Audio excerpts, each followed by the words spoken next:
ક્યાંક રામાયણની વાત આવે ત્યારે કેટલાક લોકોને એમ થાય કે વર્ષોથી એની શું રામાયણ છે, બીજા કંઈ નવા આધુનિક પુસ્તકો પર વાતચીત કરવી જોઈએ. શા માટે એકના એક ગ્રંથો પર પારાયણો ચાલ્યા કરે છે? એકવાર અકબર ને બિરબલ દરબાર ભરીને બેઠા હતા. એ સમયે અકબર બિરબલને પ્રશ્ન પૂછે છે કે તમારા હિન્દુઓની અંદર, બિરબલ બેઝિકલી હિન્દુ હતા, નામ મુસ્લિમ જેવું છે, વર્ષોથી એકના એક ગ્રંથો પર શા માટે પારાયણો? રામાયણ થાય, ગીતા થાય, ભાગવત થાય, એ જ ગ્રંથો પર 21 લાખ વર્ષ પહેલાની રામની સ્ટોરી છે. હવે તો મૂકો, 5000 વર્ષ પહેલા કૃષ્ણ થઈ ગયા, હવે તોના ચરિત્ર છોડો, એકના એક ગ્રંથો પર પારાયણ શા માટે કર્યા કરો છો? બિરબલ કંઈ જવાબ નથી આપતા, પણ ત્યાં સૈનિક ઊભા હતા. બિરબલ સૈનિકને ઉદ્દેશીને કહે છે, બાદશાહને લાફો માર. એટલે અકબર તો હસવા લાગ્યા. બિરબલ એમનો ખાસ માણસ, અને સૈનિકને એમ બોલે કે બાદશાહને લાફો માર. એટલે બાદશાહ હસ્યા. બિરબલ ફરતી બોલ્યા, હું તને કહું છું બાદશાહને લાફો માર. એટલે હવે બાદશાહ થોડાક સિરિયસ. બિરબલ ત્રીજી વાર બોલ્યા, સેનાપતિ હું તને કહું છું કે બાદશાહને લાફો માર દે. અને હવે બાદશાહે સેનાપતિ સામે નજર કરીને તો સેનાપતિ ઉભા થઈને બિરબલને તણ ઠોકી દીધી. બિરબલને જે વાત લાફા પડ્યા ને એટલે બિરબલ એકદમ હસવા લાગ્યા. અકબર કે મને સમજાતું નથી, હું તને પ્રશ્ન પૂછું, જે જવાબ આપવાની જગ્યાએ તું લાફા મારવાની વાતો કરે છે. બિરબલ કહે છે, મેં તમને જવાબ જ આપ્યો, હું 3 વાર બોલ્યો, છતાં પણ સૈનિકે તમને એક લાફો ન માર્યો, અને તમે ખાલી નજર કરીને મને 3 પડી ગઈ.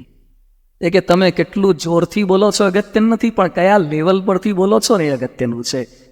અમારા ઋષિ મુનિઓ એ સ્થાન પર બિરાજમાન હતા, એવી વિદ્વતાની સાથે સાથે એવી સાધુતા હતી, એટલે એના શબ્દોની અસર થતી હતી. આ વાલ્મીકીએ જે ધર્મગ્રંથ રચ્યો એ છે આ રામાયણ. વાલ્મીકી તો લૂંટારા હતા, રત્નાકર, પણ નારદજીના સમાગમમાં આવતા જ એનું પરિવર્તન થયું, અને એમણે આખો 24,000 શ્લોકોનો બનેલો ધર્મગ્રંથ, 500 સર્ગ અને 6-7 કાંડનો બનેલો આ રામાયણ રચ્યો. રામાયણ તો બેઝિકલી સંસ્કૃતની અંદર લખાયેલો ધર્મગ્રંથ છે, એટલે સંસ્કૃત તો બધા ઉકેલી ન શકે. સંસ્કૃત તો દેવ ભાષા છે. કઈ ભાષા છે? દેવ ભાષા. એ ક્યારે કામ લાગે? દેવ થયા પછી. એટલે જ લોકો જીવતા નથી શીખતા. દેવ થયા પછી કામ લાગે. એટલે વાલ્મીકી પછી તુલસીદાસ જે ધર્મગ્રંથ રચ્યો, વાલ્મીકીએ જે રામાયણ રચ્યું હતું એને રામચરિત માનસના નામે રચના કરી. એટલે કોઈ રામાયણ સંબંધી આપણને આપણા ધર્મગ્રંથોનો થોડોક પરિચય તો હોવો જોઈએ. કેટલાક લોકોને ભાગવત અને ભગવદ્ ગીતાની વચ્ચે પણ ખબર હોતી નથી. ભાગવત શું છે ને ભગવદ્ ગીતા શું છે? તો રામાયણ સંસ્કૃતની અંદર વાલ્મીકીજીએ લખેલો છે 24,000 શ્લોકોનો, અને એ રામાયણને હિન્દી ભાષાની અંદર ચોપાઈ સ્વરૂપે, પદ્ય સ્વરૂપમાં લખ્યું છે ગોસ્વામી તુલસીદાસજીએ લખેલું છે. તુલસીદાસજીએ સામાન્ય માણસ પણ ઉકેલી શકે, સમજી શકે. સંવત 1556 ફાગણ સુદ 7 તુલસીદાસજીનો જન્મ થયો. રત્નાવલી સાથે લગ્ન કર્યા. અત્યંત કામી હતા, પરંતુ શબ્દે કરીને બદલાયા, અને જે કામાસક્ત હતા એ રામાસક્ત બન્યા. પરિવર્તન થયું, અને એમણે પછી સંતના સમાગમમાં આવ્યા, ગુરુના યોગમાં આવ્યા, સંસ્કૃતનો અભ્યાસ કર્યો, અને ત્યારબાદ રામાયણની રચના કરી, રામચરિત માનસની. તુલસીદાસ રામચરિત માનસ લખવા બેઠા એ સમયે એમની ઉંમર હતી 77 વર્ષ. At the age of 77 years. 77 વર્ષે તુલસીદાસે રામચરિત માનસની રચના ચાલુ કરી અને 80મા વર્ષે પૂરું કર્યું છે. 77 વર્ષે જે માણસે ગ્રંથ રચ્યો હોય તો આપણે આ ઉંમરે એનો લખેલો સાંભળીએ તો ખરા. 77 વર્ષે ને 80 વર્ષે તો પૂરો કરે છે. 3 વર્ષ જે ગ્રંથ લખતા થયા છે એની વાતો મારે 4 દિવસમાં કરવાની, અને પણ થોડા કલાકની અંદર વાત સમજવાનો આપણે પ્રયાસ કરવાના છીએ. રામ ભગવાનની જે વાતો તુલસીદાસજીએ લખી છે, તુલસીદાસજી કોઈ બીજા લૌકિક ચમત્કારમાં નહીં, પણ ભગવાનના સાચા ચમત્કાર, ભગવાનના વર્તનના ચમત્કાર આપણને સમજાવવા માંગે છે. આમ તો અહીંયા બેઠેલા રામાયણ મોટે ભાગે બધા જ જાણે છે. એક સંસ્કૃતના શ્લોકની અંદર પણ સરસ લખ્યું છે, આદૌ રામ તપોવનાદિગમનમ. રામાયણ શું છે? રામાયણ એક જ શ્લોકમાં આવે છે. 24,000માં જે શ્લોકમાં રામાયણ લખાયું છે એ આખું એક જ શ્લોકમાં રામાયણ લખાઈ ગયું છે.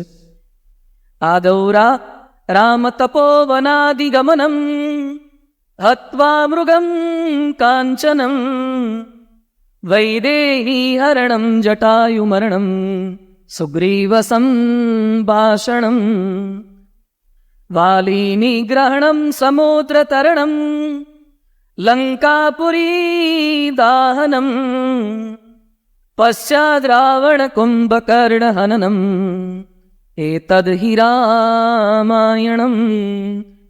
રામાયણમાં છે શું? અયોધ્યાની અંદર દશરથ રાજા ત્રણ પત્ની હતી, સંતાન નહોતા. વશિષ્ઠ ઋષિના આશીર્વાદથી, શૃંગીની ગુરુથી, કૃપાથી યજ્ઞ કર્યો, સંતાન થયા, 4 ભાઈઓના જન્મ થયા. વિશ્વામિત્ર સાથે રામ જંગલમાં ગયા અને ત્યાં સીતા સાથે લગ્ન કરીને પાછા આવ્યા. મંથરાની કાન બંભેરણીથી કૈકેયીએ વરદાન માગી લીધા. રામને જંગલમાં જવું પડ્યું. રામ, સીતા, લક્ષ્મણ જંગલમાં ગયા અને ત્યાં હરણ લેવા માટે ગયા અને સીતાજીનું હરણ થયું. રાવણ સીતાજીને ઉપાડીને ગયો. આ બાજુ સીતાજીની શોધ કરવા માટે નીકળ્યા. રસ્તામાં શબરી મળ્યા, હનુમાન મળ્યા, સુગ્રીવ મળ્યા અને લંકા બાજુ જવા માટે સમુદ્ર પર સેતુ બાંધ્યો. ત્યાં ગયા પછી વિભીષણનો યોગ થયો. વિભીષણને પોતાની સાથે લીધા, રાવણનો વધ કર્યો અને રાવણનો વધ કરી અને રામ ભગવાન લક્ષ્મણ સાથે ઘરે આવ્યા, ખાધું પીધું લેર કર્યું. રામાયણ પૂરી. આવતીકાલથી આવતા નહીં. રામાયણની સ્ટોરીમાં છે શું બીજું?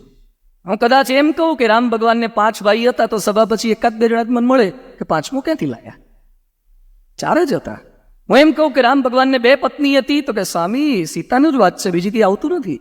રામાયણની સ્ટોરી રામાનંદ સાગરે રામાયણ સિરિયલ બનાવી અને લોકભોગ્ય બનાવી દીધું છે. લોકોને ખ્યાલ આવી ગયો છે બધો. સ્ટોરી નથી જાણતા, એ જાણવા માટે રામાયણની પારાયણ નથી. જાણવું અને અનુસરવું બંને વસ્તુ અલગ છે. દેખવું, જાણવું, સમજવું, અનુસરવું. એમ તો તમે લોકો સાઉથ ઇન્ડિયા જાઓ તો સાઉથ ઇન્ડિયામાં જે લિપિ આવે છે જોઈ તો શકો ને, જલેબીના ગૂંચળાવાળી. જોઈ શકાય છે પણ ઉકેલી શકાય છે? જોઈ શકાય, ઉકેલી ન શકાય. કેટલું ઉકેલી શકાય? જેમ એબીસીડી ભણેલો કોઈ પણ છોકરો ઇંગ્લિશની ગમે તેવી બુક વાંચી શકે. એબીસીડી જો આવડતી હોય તો ભલે પ્રોનાઉન્સ ના કરી શકે, મિનિંગ ખબર ન પડે, વાંચી શકે, અર્થઘટન ના કરી શકે. અર્થઘટન કરવું એ જુદી વસ્તુ છે. તો જાણીએ તો બધા છીએ. સ્વિમિંગમાં શું કરવાનું હોય ભાઈ? સ્વિમિંગમાં ભાઈ બાળમંડળ હોય, સ્વિમિંગમાં શું કરવાનું હોય? તરવામાં પહેલાં પાણીમાં પડવાનું. આમ તો સ્વિમિંગના કોસ્ચ્યુમ પહેરીને જાવ તો વધારે સારું, પણ જબ્બો લેગોય ચાલે. પેન્ટ પહેરીને જાવ તોય જાય. અને ગયા પછી શું કરવાનું? એક હાથ આમ હલાવવાનો, બીજો હાથ આમ હલાવવાનો, પાછલા 2 પગ આમ કરવાના. હું ખોટો હોઉં તો ચાલુ મટકાવજો. હા, ફરીથી બોલું છું. એક હાથ આમ કરવાનો, બીજો હાથ આમ કરવાનો, પાછલા 2 પગ આમ હલાવવાના. પગ ન હલાવો તો પણ ચાલે, હાથ હલાવો તો પણ ચાલે. હાથ ન લાવો ખાલી પગ હલાવો તો પણ જવાય. બરાબર? અને માથું આમ આમ કર્યા કરવાનું. પાણી આવે પિચકારી માર્યા કરવાની. બરાબર? સ્વિમિંગમાં લગભગ આટલું જ હોય છે. ઓકે, ફાઇન, બરાબર છે. સ્વિમિંગમાં આટલું જ હોય ને? આવડી ગયું બધાને? શું યાર, મેં શીખવાડ્યું નહીં? સ્વિમિંગમાં આટલું જ કરવાની જરૂરિયાત છે. હવે આટલું શીખ્યા પછી દરિયામાં જઈને નર્મદાની કેનલમાં પડજો. પડાતા હશે? આ તો ખાલી થિયરી આપણે જાણીએ, પણ કરી બતાવો. સ્વિમિંગ કરી બતાવો. ઘણા પાણીમાં પડે ને આમ આમ હલાય હલાય કરે 2 મિનિટ સુધી. એને એમ કે આખી લેન્થ મારી હશે. આંખો ખોલીને જો ત્યાં ત્યાં ઊભો હોય, ઊભા આમ કરતા હોય છે. ખાલી હાથ હલાવવા એ સ્વિમિંગ નથી. ખાલી પાણી ઉડાડવું એ સ્વિમિંગ નથી. એમ ખાલી ધર્મગ્રંથોની સ્ટોરી જાણવી એ પારાયણ નથી. પણ રામ જીવી ગયા છે એમ જીવવું ને એ પારાયણ છે. રામસ્ય અયનમ ઇતિ રામાયણમ. રામાયણનું નામ કેટલું સરસ છે. રામાયણમ રામસ્ય અયનમ ઇતિ રામાયણમ. રામ જે માર્ગે ગયા છે એ માર્ગે જવું એનું નામ રામાયણ. ગાંધીજીના માર્ગે જવું એનું નામ ગાંધીનો માર્ગ. પણ એ માર્ગ અઘરો છે એટલે ઘણા ગાંધી રોડ પર જઈ આવે અને પછી કે અમે ગાંધીજીના માર્ગે ચાલીએ છીએ. ગાંધી રોડ પર ચાલીએ કે ગાંધી માર્ગે ચાલે ન કહેવાય. એના માટે સત્ય અને અહિંસાના માર્ગે ચાલીએ, એ ગાંધીજીના માર્ગે ચાલ્યા બરાબર છે. એમ રામનો માર્ગ એટલે અયોધ્યાથી શરૂ કરીને શ્રીલંકા સુધીનો માર્ગ નથી. એ ગૂગલમાં નાખવાથી રામનો માર્ગ કયો મળે? ગૂગલમાં તમે રામનો પથ નાખો તો કયો મળે? અયોધ્યાથી લંકા સુધીનો બતાવે ગૂગલવાળા. ગૂગલ એ રામનો રસ્તો શું બતાવે? રામાયણ રામનો રસ્તો બતાવે. ખાલી ફિઝિકલ રસ્તો નહીં, રામનો પથ કયો હતો એ પથ આપણને આ ધર્મશાસ્ત્રો શીખવાડે છે. એવા રામાયણમાંથી આખી કથા તો ખૂબ લાંબી છે, પણ એમાંથી પારિવારિક એકતા પર આપણે સમજવાનો થોડોક પ્રયાસ કરવાના છીએ. રામાયણની અંદર તુલસીદાસજી બધાને વંદન કરી રહ્યા છે. સંતોના ચરણોની અંદર વંદન કરે છે. સજ્જનોને વંદન કરે, દુર્જનોને વંદન કરે તુલસીદાસજી. સાથે સાથે તુલસીદાસજી સમજાવે છે કે જે રામાયણની કથા આપણે સૌ કોઈ સાંભળવા માટે જઈ રહ્યા છે એ રામાયણના પાત્ર કેટલા પવિત્ર હતા. શા માટે રામાયણમાંથી પારિવારિક એકતા? આપણા કોઈના ઘર પરથી પારિવારિક એકતાની પારણ કેમ નહીં? કે મોહનભાઈના ઘર પરથી પારિવારિક એકતાની પારણ કરીએ, કચરાભાઈના ઘર પરથી પારિવારિક એકતા, એવી કોઈના ઘર પરથી પારિવારિક એકતાની પારણ નથી થતી. રામના પરિવારમાંથી પારિવારિક એકતાની પારણ કેવા પાત્રો હતા, એક એક પાત્રો. રામ ભગવાનનો વનવાસ પૂર્ણ થઈ ગયો, જંગલમાંથી અયોધ્યામાં પાછા આવી ગયા, રાજ તિલક થઈ ગયું છે, અને રામનો રાજ્યાભિષેક થયા પછી પરિવારના તમામ સભ્યો ત્યાં ઉપસ્થિત હતા. અને એ સમયે રામ ભગવાન પ્રિયજનોની માગણી, એનો જે પરિચય બહુ સુંદર કવિઓએ લેખકોએ લખેલું છે. રામ પ્રસન્ન થયા અને રામ કહે છે કે જેને જે જોઈએ તે મારી પાસે માગો, હવે રાજ્યાભિષેક થઈ ગયો છે, હવે કોઈ ઉપાધિ નથી. ભગવાન પ્રસન્ન થયા અને પછી જે માગણી થાય, કયા પ્રકારની માગણી કરે છે? ભરતને પૂછ્યું કે ભરત, તારે શું જોઈએ છે? 14 વર્ષ તો નંદીગ્રામમાં રહ્યો, હું જંગલમાં રહ્યો તો તે પણ જંગલની આપતા અને કષ્ટ સહન કર્યા, તું મારી પાસે કંઈક માગી લે. એ સમયે ભરત, રામ રાજી થયા અને ભરત રામ ભગવાન પાસે માગણી શું કરે છે? પ્રભુ, જો ખરેખર પ્રસન્ન થયા હોય તો આપની નિર્મલ ભક્તિ આપો, મને ભક્તિ આપો, એ પણ નિર્મળ ભક્તિ. ભરતે આ માગણી કરી. લક્ષ્મણને પૂછ્યું કે લક્ષ્મણ, તારે શું જોઈએ છે? લક્ષ્મણ શું બોલ્યા કે ભાઈ, જીવનના છેલ્લા શ્વાસ સુધી આપનાથી ક્યારે છૂટા ન પડાય એવું કરી આપો. 14 વર્ષ તો બિચારો ભેગો રહ્યો હતો, ઘણા આખો દિવસ સંતો સાથે ફર્યા હોય ને, પછી પૂછે કે આવો છો? ના ના, બસ સ્વામી, હવે ઘેર જવા તો બહુ થયું. એક દિવસ જોડીને ફર્યા હોય ને, પછી કે હવે ઘરે ઘરવાળા જોડે ખાવા દો ને, બહુ ખાધું તમારી જોડે. એક દિવસ ખાલી સંતો ભેગા ફર્યા હોય તોય પછી એમ થાય કે ઘરવાળા ભેગા ફરીએ. લક્ષ્મણ 14 વર્ષ ઉર્મિલાથી છૂટા રહ્યા છે, અને એ લક્ષ્મણ પાછા માગણી કરે છે કે જીવનના છેલ્લા શ્વાસ સુધી તમારાથી છેટા ન રહેવાય એવું વરદાન મને આપજો. શત્રુઘ્નને પૂછ્યું કે શત્રુઘ્ન, તમારે શું જોઈએ છે? શત્રુઘ્ન કહે છે કે પ્રભુ, મને હંમેશા ભરતની સેવા મળે એવું આપજો. જો શત્રુઘ્ન દાસનો દાસ, દાસાનું દાસ કહીએ ને, ભરત રામના દાસ અને શત્રુઘ્ન તો ભરતનો પણ દાસ. મને ભરતની સેવા મળે એવું કરજો. માંડવી ભરતના પત્ની હતા, એને રામ પૂછે છે કે તમારે શું જોઈએ છે? એ સમયે માંડવી પોતે બોલે છે કે આપે જંગલમાં જે કંઈ કષ્ટો સહન કર્યા છે એ કષ્ટો હંમેશા અમને યાદ રહે, જેથી અમને કંઈ કષ્ટ પડે ને ત્યારે તમારો ચહેરો નજર સમક્ષ રહે, એવું તમે કંઈ કરી આપજો. માંડવી આવી માગણી કરી. ઉર્મિલાને, લક્ષ્મણના પત્ની ઉર્મિલાને પૂછ્યું, ઉર્મિલા, તમારે કંઈ જોઈએ છે? ત્યારે ઉર્મિલા બોલ્યા કે તમારા પરિવારમાં પુત્રવધુ બનવાનું સૌભાગ્ય મળ્યું, એના કરતાં બીજી શું પ્રાપ્તિ હોય, મારે કંઈક જોઈતું નથી. શત્રુઘ્નના પત્ની હતા શ્રુતકીર્તિ, એને રામ ભગવાન પ્રશ્ન પૂછે છે કે તમારે કંઈ જોઈએ? એ સમયે શત્રુઘ્નના ધર્મપત્ની શ્રુતકીર્તિ રડવા લાગ્યા. રડતા રડતા રામને કહે છે કે પ્રભુ, આપ માગવાની વાત કરો છો, હું માગીશ તો ખરેખર મને આપશો ને? રામ કહે છે, રઘુકુલ રીતિ સદા ચલી આવી, હું આપીશ, ચોક્કસ આપીશ. એ વખતે શ્રુતકીર્તિ કહે છે, બધાએ ભાવનાત્મક માગ્યું છે, ઇમોશનલ એ લોકોની માગણી હતી, ફિઝિકલ કાંઈ નહોતું. મારે તો ફિઝિકલ જોઈએ છે, વસ્તુના સ્વરૂપમાં જોઈએ છે, આપશો ને? બધા વિચાર કરે છે કે શ્રુતકીર્તિ શું આઈટમ માગશે, કયા પ્રકારની માગણી કરે છે. એ સમયે શ્રુતકીર્તિ શત્રુઘ્નના પત્ની એમ કહે છે કે મારે બીજું કાંઈ જોઈતું નથી, પણ 14 વર્ષ તમે ને સીતાએ જે કપડાં પહેર્યા ત્યાં, વલ્કલ વસ્ત્ર ધારણ કર્યા હતા, એ વલ્કલ મને આપો. 14 વર્ષ તમે ભગવાન હોવા છતાં, સીતા ભગવાનનું સ્વરૂપ હોવા છતાં આવા સામાન્ય કપડાં પહેરીને 14 વર્ષ જંગલમાં ફરે, એ કપડાને હું મારી નજર સમક્ષ રાખીશ, જેથી મારા જીવનમાં કંઈક તકલીફ આવે, મારા જીવનની અંદર કંઈક પરિસ્થિતિમાં મારું મન ડગમગાટ થાય કે આવી તકલીફ અમને કેમ. એ સમયે હું વિચાર કરી કે સાક્ષાત ભગવાન રામ હતા, એણે આવા વસ્ત્ર પહેર્યા હતા, તો આપણે જૂના કપડાં પહેરવામાં શું તકલીફ પડવાની? એના માટે મારે કપડાં નજર સમક્ષ રાખવા છે. રામાયણના પ્રત્યેક પાત્રો આપણે જ્યાં છીએ ત્યાંથી આપણી દિશા બદલી નાખે, આપણને સાચી દશા તરફ લઈ જાય એવા પવિત્ર પાત્રો. એની આ પારાયણ, રામ ભગવાનની એ સ્ટોરી, રામ ભગવાનની એ કથા સંવત 1631ની અંદર ચૈત્ર સુદ નોમ મંગળવારે આ ગ્રંથનું લેખન કાર્ય તુલસીદાસજીએ પૂર્ણ કરેલું છે. એ ગ્રંથની કથા 4 દિવસ પર્યંત પણ તુલસીદાસજી આમાં લખે છે. જે શ્રદ્ધા સંબલ સહિત, શ્રદ્ધા સહિત સાંભળે, કંઈક પ્રાપ્ત કરવાની ભાવનાથી સાંભળે, વિશ્વાસ સાથે વાત સાંભળે, એ ચોક્કસ આમાંથી પામી શકશે. તુલસીદાસ લખે છે, આ કથા કોને ગમશે? જિન્હહિ પ્રિય રઘુનાથ, જેને રઘુનાથ પ્રિય છે એને આ કથા ખૂબ જ ગમશે. જેને ભગવાનમાં પ્રીતિ ન હોય એને આમાં કંટાળો આવે. યોગીજી મહારાજ આણંદમાંથી પસાર થતા હતા, પેલા લાલ બહાદુર શાસ્ત્રી સ્ટેડિયમ આગળથી કઈ અને યોગી બાપાએ બધાને જોયા, માણસો જાજા ભેગા થયા. તો યોગી બાપા જે ડૉક્ટર સ્વામી રમણભાઈને પૂછે છે કે આટલા બધા કેમ ભેગા થયા? એ વખતે ડૉક્ટર સ્વામી કહે છે, સ્વામી અહીંયા ક્રિકેટની મેચ છે. યોગી બાપા કે એમાં શું કરે? એ કે સ્વામી એક બોલ નાખે, બીજો ફટકારે, ત્રીજો લેવા જાય, ફરથી પાછો લઈને આવે, ત્યાંથી પેલા બે દોડ કરે. આ બધું ચાલે. યોગી બાપા કે રમતા હોય ભેગા થાય, આજુબાજુવાળા કેમ ભેગા થયા છે આટલા બધા? એ કે જોવા ભેગા થયા છે. એ કે રમનારા રમે ઠીક છે, આટલા બધાનું ઊભા બેઠા શું જ ભેગા થવાની જરૂરિયાત છે? એ કે સ્વામી મેચ છે. યોગી બાપા કે આ બધા બેઠા છે તો તડકો નહીં લાગતો હોય ઉનાળામાં ખુલ્લા મેદાનમાં? એ કે સ્વામી તડકો જ લાગે. યોગી બાપા કે વચ્ચે વચ્ચે ટાઢું પાણી પાય? કે સ્વામી કાંઈ પાણી ન પાય વચ્ચે વચ્ચે.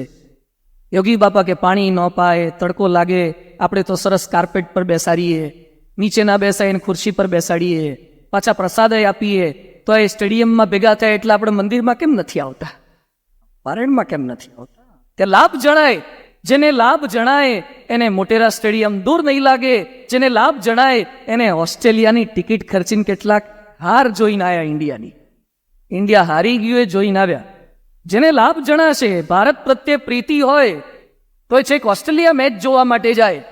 પ્રિય લાગવું જોઈએ. વસ્તુ તમને પ્રિય લાગે એમાં ક્યારે કંટાળો ના આવે. પાઇનેપલ કંટાળાજનક છે, નહીં સફાઈ કરીને ખાવું એ, પણ ગમતું એ ખાય છે. અને એમાં સીતાફળ તો અત્યંત બોરિંગ જેવું છે. એની જે સિસ્ટમ ભગવાને ગોઠવી છે ને કોણ જાણે કેમ આવી ગોઠવી હશે. એક સીતાફળ, એક તો આવડું સીતાફળ તો આવડું આવે, પણ એની અંદરની આઈટમ કેવી આવે છે? એકને પકડીને મોઢા મૂકવાનું અને પાછું તૂકતા અને અંદર જાય એના કરતાં બહાર જાજુ જતું રહે, આવી સિસ્ટમ છે. અને ઘણા કંટાળતા ખાય ખારું સીડલેસ ક્યારે થશે? પણ કે વાંધો નહીં, થાય સુધી આ ચાલુ રાખીએ. સીતાફળ કંટાળો આવે એવું ફળ છે, પણ માણસને લાભ જણાય. જ્યાં લાભ જણાય, જ્યાં ઈશક છે કંઈક કરવાનો, ત્યાં માણસ ચોક્કસ કરે છે. અને અમદાવાદીઓને ઉત્તરાયણમાં ઈશક હોય પતંગ ચગાવવાનો, બરાબર? આપણને પતંગ ચગાવવાનો ઈશક છે. ઉત્તરાયણના દિવસે લગભગ કોઈને જગાડવા નથી પડતા.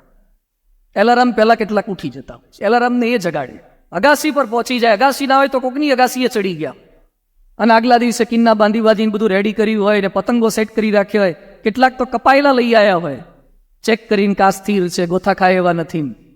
દોરી બોરી પીવડાવી હોય, ઘસાઈ હોય ને બરાબર કાચ પીવડાયો હોય ને આંગળીઓ પર ટોટીઓ લગાવી હોય ને સનગ્લાસ ભરાયા હોય ને અગાસી પર પહોંચી ગયા, ફિરકી પકડનાર કોઈ નથી, ઈંટો વચ્ચે ભરાઈ હોય, અને અગાસી પર ઊભા પતંગ અપાવનારું છોડાવનારું કોઈ ના હોય, એકલા પાળીની બાજુ જઈને આમ ઠુમકા મારીને ચડાવે. અને જો પવન ના હોય મણિનગરમાં તો શાહીબાગ ફોન કરે, તમારી બાજુ પવન છે? આ કે અમાર તો છે. તો છાતી સરસા પતંગ લઈને બાઇક પર પતંગ ત્યાં લઈને ત્યાં જઈને ચગાવે. ઈશક છે, પતંગ ગમે છે એટલે તડકો નહીં લાગે. આંગળીઓ કપાઈ જશે એની કોઈ ચિંતા રહેતી નથી. પતંગ ફાટી જશે, 1000 રૂપિયા પતંગમાં જાય એની કોઈ ચિંતા નથી રહેતી. લાભ જણાય છે. મનોરંજન માટે માણસ આટલું કરી શકે તો મનોપરિવર્તન માટે કેમ ન કરી શકે? રામાયણ મનોપરિવર્તન છે. પારિવારિક એકતા એ મનોપરિવર્તન માટે છે. 4 દિવસ દરમિયાન આપણે જે વાતો સાંભળવાના છીએ, શરૂઆતમાં મેં જે ઉલ્લેખ કર્યો, રામાયણની પારિવારિક એકતા ન કેવળ શબ્દોનો ગ્રંથ, ન કેવળ ખાલી ઔપચારિક કડીઓની વાતો, ન કેવળ શ્લોકોનો સમુદાય, પરંતુ 4 દિવસ પર્યંત આપણે જે સાંભળવાના છે એક શબ્દો, ઋષિ મુનિના શબ્દો, ભગવાનના પરિવારના શબ્દો જે આપણને બદલી શકે. શબ્દ તું ક્યાં કરે, શબ્દ કોને હાથ પાવ, એક શબ્દ ઔષધ કરે, એક શબ્દ કરે ગાવ. શબ્દ ફિઝિકલ દેખાતા નથી, પણ શબ્દની તાકાત બહુ પાવરફુલ છે. Words are powerful than sword. તલવાર કરતાં પણ શબ્દોની તાકાત જાજી છે. કોઈ કે તમને નખ માર્યા હોય એ અમુક સમયે રોજ આવી જાય, પણ કોકે શબ્દ માર્યા હોય ને એના માટે બર્નોલ કે એવી પેલી ક્રીમ કોઈ કામ લાગતી નથી. એ અંદર ઈજા લાગી છે. શબ્દની અંદર એ તાકાત રહેલી છે. ગુણાતીતાનંદ સ્વામી એટલે લખ્યું છે કે શબ્દ જેવું કોઈ બળવાન વસ્તુ જ નથી. શબ્દ અસર કરે છે. થોડાક વર્ષ પહેલા મેં ધુલિયા ગયા હતા પારાયણ કરવા માટે, અને ધુલિયા એન્ટર થતા ત્યાં રસ્તામાં અલગ અલગ સાઇન બોર્ડ આવે. ગુજરાત પૂરું થયું ત્યાં ખબર પડી કે હવે મહારાજ ચાલુ થયું લાગે છે. રોડ રસ્તા બદલાઈ ગયા. એમાં રોડ પર સાઇન આવતી હતી, મનાચા બ્રેક ઉત્તમ બ્રેક, મનાચા બ્રેક ઉત્તમ બ્રેક. ઘડી આવે મનાચા બ્રેક ઉત્તમ બ્રેક. એટલે મેં પૂછ્યા આનંદજી સાઈન પૂછ્યું કે અમારે ગુજરાતમાં તો ઘણી બધી કંપનીની બ્રેક હોય, તમારે એક જ મનાચાવાળાની બ્રેક આવે છે? તેમ એકનું એક આવે એટલે ને પેલા કાઠિયાવાડના એક બાપુ અમેરિકા ગયા ને બધાએ પૂછ્યું કેવું લાગ્યું બાપુ અમેરિકા? કે બધું સારું પણ દરવાજા એક જ કંપનીના હોય છે, પુશ એન્ડ પુલ. એમાં એકનું એક વંચાય એટલે પૂછ્યું કે મનાચા બ્રેક, ઉત્તમ બ્રેક, એક જ કંપનીની બ્રેક કેમ આવે? એ વખતે આનંદ જીવન સ્વામી કે મનાચા કોઈ કંપનીનું નામ નથી, મરાઠીમાં મનની બ્રેક, ઉત્તમ બ્રેક, મનની બ્રેક, ઉત્તમ બ્રેક.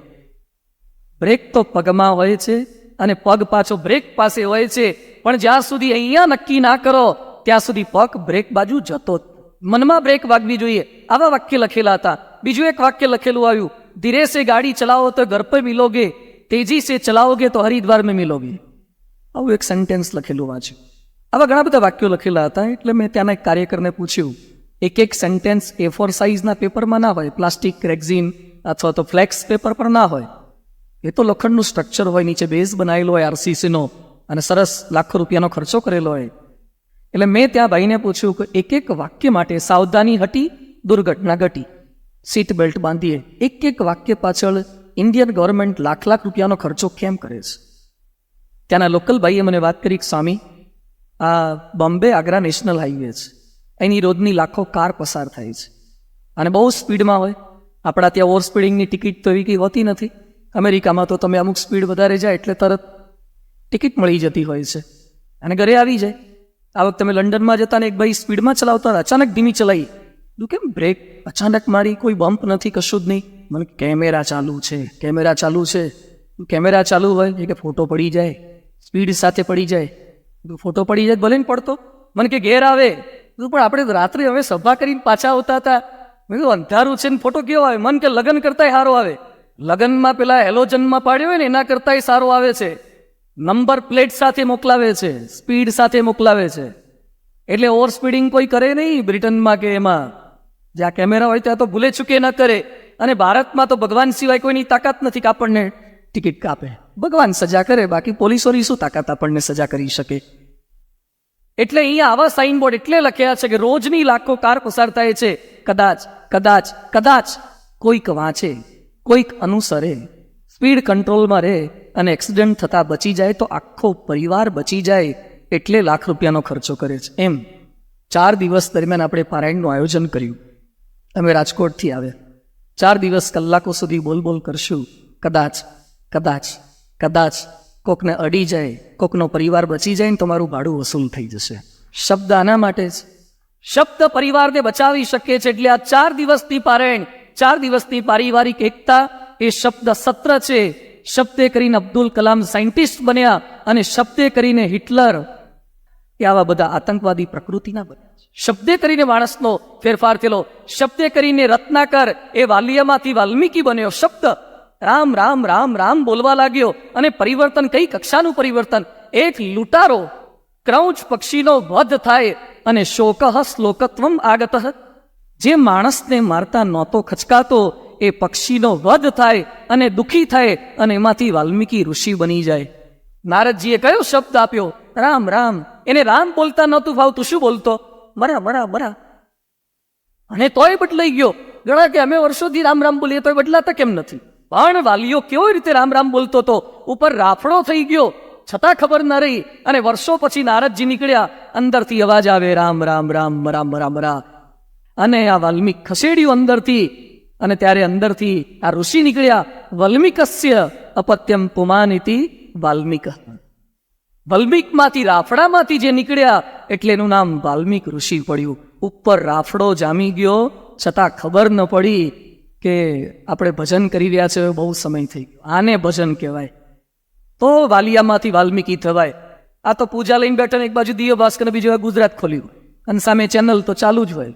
અને પછી કે પરિવર્તન કેમ નથી થતું? એમ પરિવર્તન થાય. ભગવાનનું રટણ એવું થાય, સ્મરણ થાય. મુક્તાનંદ સ્વામી સુરાખાચર બધા સભા ભરીને બેઠા હતા. મહારાજે પૂછ્યું કે કેટલી માળા કરો છો? મુક્તાનંદ સ્વામી કે મહારાજ માંડ 50 માળા થાય. સુરાખાચર બોલ્યા અમારે તો 500 થાય. મહારાજ કે સુરા તમે 500 કરો? આ કે અમે 500 કરીએ. સુરાખાચર ગુસ્સે થઈ ગયા. એ કે તમે બધા સાધુ થઈને કરો જ શું? એના કરતા ગૃહસ્થ થારા નહીં કે અમે રોજની 500 કરીએ અને તમે બાવાઓ બધા 50 જ માળા કરો છો? મહારાજ કે સાંભળો જ ખરા, તમે કઈ રીતે કરો? એ કે મહારાજ હું તો આંગળી પર લગાવી દઉં અને સુદર્શન ચક્રની જેમ ગોળ ગોળ ફેરું, 500 5-10 મિનિટ 500 થઈ જાય. મહારાજ મુક્તાનંદ સ્વામી કે સ્વામી તમે કઈ રીતે માળા ફેરવો? મુક્તાનંદ સ્વામી કહે છે મહારાજ હું માળા હાથમાં લઉં, એક મણ કે સ્વામિનારાયણ સ્વામિનારાયણ સ્વામિનારાયણ. અને 105 મણકે પહોંચ્યા પછી આપની મૂર્તિ ભૂલાય. મણકે બોલવાનું સ્વામિનારાયણ, અને પાછી મૂર્તિ સ્ક્રીન પર, અંદરના સ્ક્રીન પર, મનઃપટલ પર એ દેખાવી જોઈએ. ન દેખાય 105માં મણકે કંઈક બીજું દેખાઈ જાય અથવા મૂર્તિ વિસરાઈ જાય તો આખી માળા કેન્સલ. રિસ્ટાર્ટ. હૃદય પર હાથ મૂકીને પગ જ્યારથી બુક સ્ટોલમાંથી માળા લીધી ત્યારથી આવી કેટલી થઈ છે, અને દિવસની એકાદી થાય એવું લાગે છે. આપણી માળા કેવી હોય છે? ક્રિકેટની મેચ છે. ક્રિકેટની મેચમાં 6 બોલની એક ઓવર આવે, પછી 2-3 જાહેરાત આવે, પાછી 6 બોલની એક ઓવર આવે, પછી 2-3 જાહેરાત આવે. એમ આપણી માળામાં 6 મણકા સુધી મહારાજ આવે, પછી 2-3 સાસુઓની જાહેરાત આવે, પાછા મહારાજના બાપા આવે, પછી 2-3 કાકા બાપાની જાહેરાતો આવે. ઘણાની માળામાં તો જાહેરાતો જ જાજી આવતી હશે, મહારાજ ઓછા આવતા. આપણી માળા આ છે, પછી કહીએ છીએ કે વાલિયામાંથી વાલ્મીકી કેમ નથી થતા? સ્મરણ. શબ્દ બળવાન છે, શબ્દને ગ્રહણ આપણે કઈ રીતે કરી શકીએ છીએ એના પર આધાર છે. એટલે આ શબ્દ સત્ર છે જે પરિવારને બદલી શકે છે. બીજું આ શિક્ષા સત્ર છે, જે કઈ વાતો સાંભળીએ છીએ એ શિક્ષણ પ્રાપ્ત કરવાનું છે.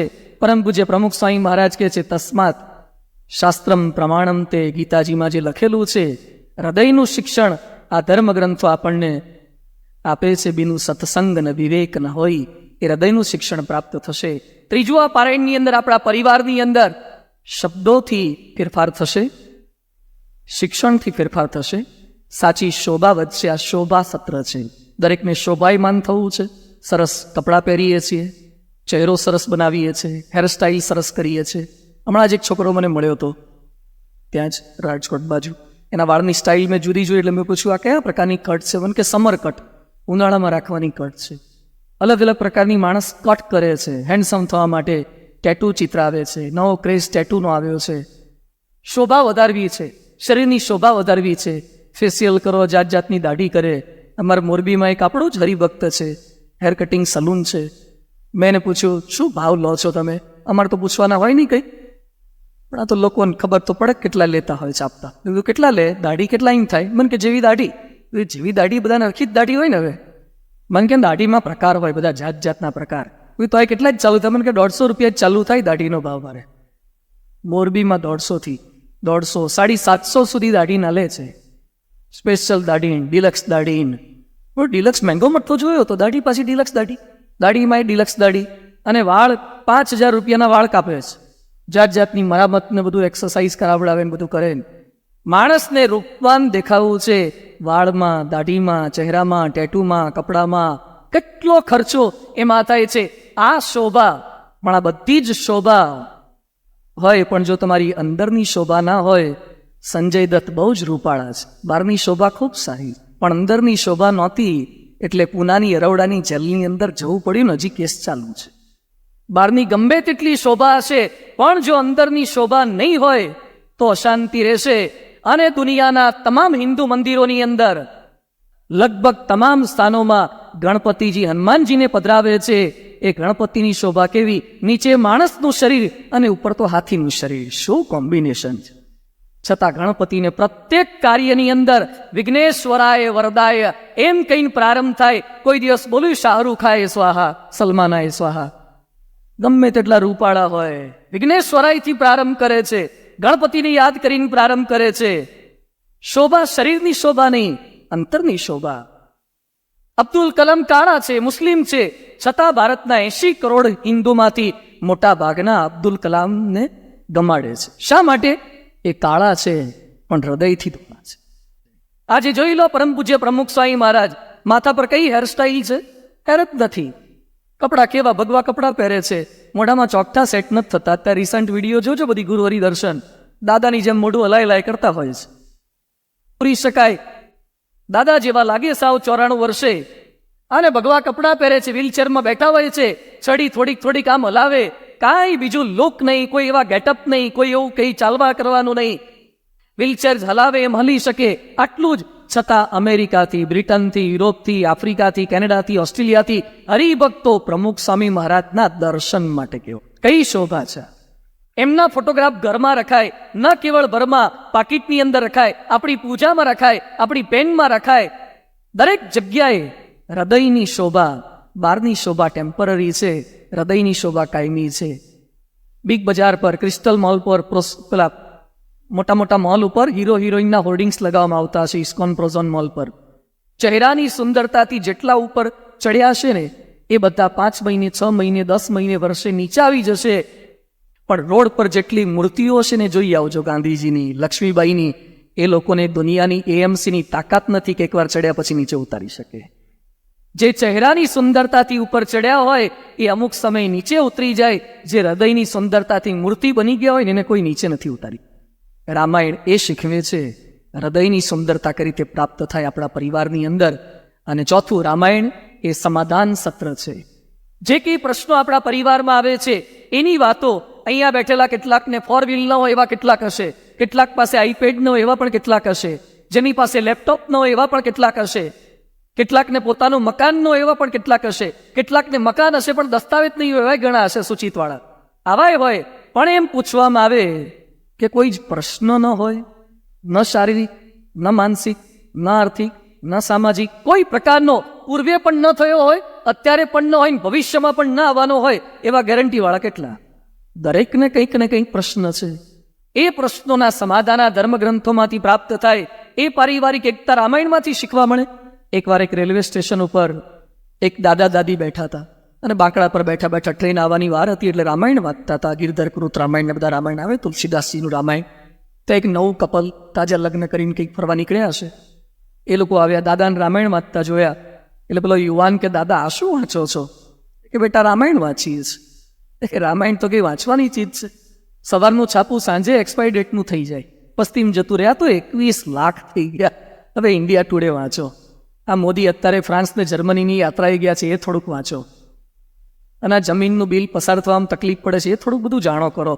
આ બધું શું રામાયણ વાંચવાનું, એની જ મંત્રાની કઈ કઈની સ્ટોરીઓ બધી. દાદા કે તું ઘરવાળા ઇન્ડિયા ટુડે ચિત્રલેખાન અભિયાન વાંચો, અમારું રામાયણ બરાબર છે, અમારા કામનું છે, આમાંથી જ અમને લાભ થાય. ટ્રેન આવી, બોમ્બેની ટ્રેન તો તમે જોઈ હશે, સ્પીડમાં આવે, વિધિન સેકન્ડ્સ તો પાછી ઉપડી જાય. અને ઘઉંની કોઠીમાંથી દાણા નીકળે ને એમ માણસો નીકળે, એટલી સ્પીડમાં માણસ નીકળે. તમને એમાં ખાલી આવે પછી જઈશું, એ કંઈ આવે જ નહીં, બસ એમાં જ ચડવાનું થાય. અને એમાં ચડ્યા, જેવા અંદર દાદા દાદી ચડ્યા ને જોયું તો પેલો યુવાન પણ ચડેલો હતો પણ એકદમ પરસેવે રેબઝેબ થઈ ગયો. દાદા કે બેટા કેમ ગભરાઈ ગયો? એ કે દાદા ટ્રેન ઉપડી ગઈ, પ્લેટફોર્મ જતું રહ્યું, સ્પીડ પકડાઈ ગઈ. હવે મને ખબર પડી કે મારી ઘરવાળી નીચે રહી ગઈ, મારી વાઈફ તો નીચે રહી ગઈ, ટ્રેન તો સ્પીડ પકડી લીધી છે, શું કરું હું? દાદા કે હું તને એટલે કહેતો હતો કે રામાયણ વાંચ. અરે દાદા, ઘરવાળી નીચે રહી ગઈ એને રામાયણને ક્યાં પટ્ટો ને ક્યાં પુલી, ક્યાં કનેક્શન છે? એ સમયે દાદા કહે છે તે રામાયણ વાંચ્યું હોત ને તો રામાયણમાં સ્ટોરી આવે છે, રામ સીતા લક્ષ્મણ જંગલમાં જતા હતા, ગંગા નદી આવી, નાવમાં બેસવાનું થયું તો રામે સીતાને પહેલા ચડાયા અને પછી રામ ચડ્યા. જો કે તારી 60 વર્ષની દાદીને મેં પહેલા ચડાવીને તું હારા 20 વર્ષની નીચે ભૂલીને આવ્યો. રામાયણ ખાલી ટ્રેનમાં ચડતા નથી શીખવાડતું, રામાયણ ખાલી પ્લેનમાં ચડતા નથી શીખવાડતું. રામાયણ પરિવારમાં આવતા પ્રત્યેક પ્રશ્નોની વચ્ચે પરિવારના સભ્યોને કઈ રીતે જાળવી શકવા જોઈએ એની વાતો રામાયણ શીખવાડે છે. આજે વિશ્વની અંદર અનેક પ્રશ્નો છે. ક્યાંક નક્સલવાદની સમસ્યા છે, ક્યાંક માઓવાદની સમસ્યા છે, ક્યાંક આતંકવાદ છે, આ પણ સમસ્યા છે, ક્યાંક પ્લાસ્ટિકની સમસ્યા છે, ક્યાંક પોલ્યુશનનો પ્રશ્ન છે, ક્યાંક પોપ્યુલેશનનો પ્રશ્ન છે, ક્યાંક પાણી ઓછું છે એ પ્રશ્ન છે, ક્યાંક પાણી વધારે છે એ પ્રશ્ન છે. અત્યારે કમોસમી વરસાદ પડે, કરા પડે એ સમસ્યા છે.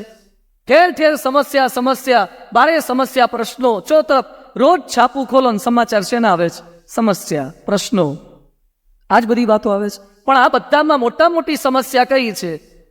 લગભગ થોડાક વર્ષો પહેલા બોમ્બેમાં તાજ હોટલ પર આતંકવાદીઓએ એટેક કરેલો હુમલો, અને એ સમાચાર અહીંયા બેઠેલા કેટલાક લોકોએ વાંચ્યા હશે નહીં, લાઈવ સ્ક્રીન પર જોયા હશે, ટેલિવિઝન પર લાઈવ જોયા હશે. આતંકવાદી આવ્યા હતા, ફાયરિંગ ચાલુ હતું અને ફ્લોરિંગ લોહી લુહાણ થઈ ગઈ હતી. કેમેરાવાળાએ લાઈવ બતાવ્યું કેટલાય લોકો મરી રહ્યા હતા. અને આવા લોહી નીતરતી હાલતના સમાચાર પણ લોકોએ પોતાના ઘરમાં ટીવી ઓન કરીને સોફા સેટ પર બેઠા બેઠા બ્રેડ ને બટર ખાતા ખાતા, ચા પીતા પીતા જોયા. આમ ચા પીતા જ ઓહો કે ઘણા મરી ગયા, ખૂબ ખરું થયું કે ખોટું થયું, આવું ન થવું જોઈએ, પાછી ચા લગાવે. 2, 5 કે 5000 માણસો મરી જશે ને એમાં તમારી ચા બંધ નહીં થાય, પણ જે દિવસે ઘરવાળા સાથે બબાલ થઈ એ દિવસે ચાનું નક્કી નહીં.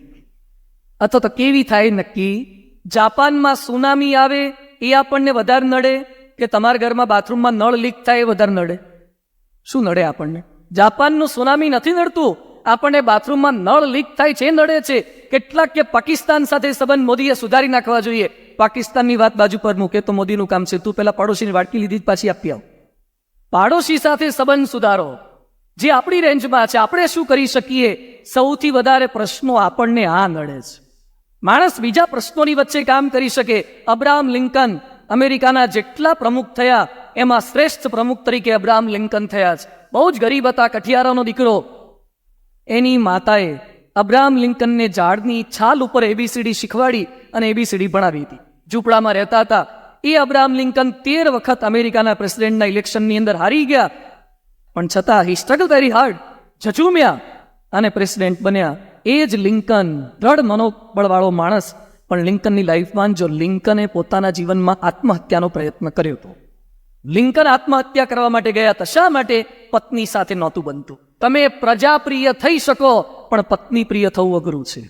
લોકપ્રિય થવું સહેલું છે, પણ પરિવાર પ્રિય થવું એના કરતા પણ અઘરું છે. ટોલ્સ્ટોય, ગાંધીજીને 3 વ્યક્તિઓએ પ્રેરણા આપી છે: જ્હોન રસ્કિન, ટોલ્સ્ટોય અને શ્રીમદ રાજચંદ્ર. ગાંધીજીએ ટોલ્સ્ટોય ફાર્મમાં આફ્રિકામાં તો ટ્રેનિંગ પ્રાપ્ત કરી હતી, જોનિસબર્ગમાં, લેનેશિયામાં. એ ટોલ્સ્ટોય પોતાના જીવનમાં મૃત્યુ પથારી રેલવે સ્ટેશન પર મર્યા અને ટોલ્સ્ટોયના કોટના ખિસ્સામાંથી એક ચિઠ્ઠી નીકળી અને ચિઠ્ઠીમાં શું લખેલું હતું? મારી પત્નીએ મારા શરીરને હાથ પણ અડાડવો નહીં. પત્ની સાથેના સંબંધો બિલકુલ બગડી ગયા હતા. ગાંધીજીના રોલ મોડલ બની શકાય, પણ પત્નીને બદલવીને એના કરતા અઘરી છે. પરિવારની અંદર એકતા રાખવી એના કરતા પણ અઘરી છે. ચાર્લી ચેપ્લિન દુનિયાના તમામ માણસોને હસાવી શકે. એ ચેપ્લિન કહે છે, આખી દુનિયાને હું હસાવી શકું, પણ દુનિયા ભેગી થાય તો મને ન હસાવી શકે, કારણ કે 3 વાર છૂટાછેડા લીધા. ક્યાંથી હશે? પરિવારના એના પ્રશ્નો હતા. કહેવા એ માગીએ છે કે પરિવારના પ્રશ્નો ભારે છે. ઘર મોટું થઈ જાય એટલે પ્રોબ્લેમ સોલ્વ થઈ ગયા. કેટલાક ભવ્ય ઘર બનાવે છે, ઘર મોટા હોય પણ અંદર પ્રશ્ન પણ પાછા મોટા હોય. ફર્સ્ટ ક્લાસ બંગલા હોય. એક ભાઈના ઘરે અમે ગયા હતા, અમેરિકામાં ન્યૂ હેમ્પશાયર સ્ટેટમાં મકાન હતું એનું, બંગલો. પૂછે ડૉક્ટર સ્વામીને અમને સંતોને લેવા માટે ગાડી મોકલી હતી, લિમોઝીન, 49 ફૂટ લાંબી. આપણી 3 ગાડીની વેલ્ડિંગ કરે ત્યારે માંડ થાય, અને એમાં પારાયણ કરાવડાવી. લીમો પારાયણ કરી હતી અમે ગાડીમાં. ડૉક્ટર સ્વામીને સંતોન કે ગાડીમાં પારાયણ કરો ને, ત્યાં લીમો પારાયણ કરી. એના ઘરે અમે ગયા. 18 એકરમાં મકાન હતું, એક જ વ્યક્તિનું 18 એકરમાં મકાન, 22,000 સ્ક્વેર ફૂટનું બાંધકામ. એમાં મારો ઉતારો રાખ્યો હતો. જેવા અમે એન્ટર થયા અને ત્યાં બૂટ ચપ્પલ એટલા મૂક્યા હતા, એટલે મને એમ કે કોઈ અમને ધંધો લાગે છે કે શું છે? બૂટ હાઉસ છે? એટલા બધા બૂટ ચપ્પલ. પૂછે ડૉક્ટર સ્વામી અમારી સાથે આવતા હતા. મને કે આટલા બધા જોડા શું કરવા ભેગા કર્યા? હાથે ને પગે બધે પહેરતા હશે. એટલા જોડા, એટલા પાકીટ, અને પેલા બાઈઓને વાપરવાના એટલા પાકીટ હતા, જાત જાતના કલરના, બધા શોકેસમાં. ત્યાંથી બે પસાર થતા હતા. મને કે આટલો બધો તાઇફો કરવાની શું જરૂર છે? આટલા પાકીટ કેમ ભેગા કર્યા? મેં કહ્યું સ્વામી તમે જૂના જમાનાના, અત્યારે મેચિંગનો જમાનો છે. આ બધું હાડીઓ જોડે, કપડા જોડે મેચિંગ કરવું પડે. મને કે હાડલા જોડે મેચિંગ કરવાના, ઘરવાળા જોડે મેચિંગ કરવાના છે. કે મેચિંગ બીજું બધું જ થાય છે, પણ આ મેચિંગ રહી જાય છે. એમાં અમે કથા કરતા હતા. હું પારાયણ કરતો હતો, સાંઈ બધા બેઠા તમારે જેવા મુમુક્ષુ. તો હું કથા કર્યા કરું, બધા બીજે પાલા માર્યા કરે, મકાન જ જોયા કરતા હતા. અંદર સ્વિમિંગ પુલ, જાકુઝીન, સોનાબાત ને બધું જાત જાતનું હતું.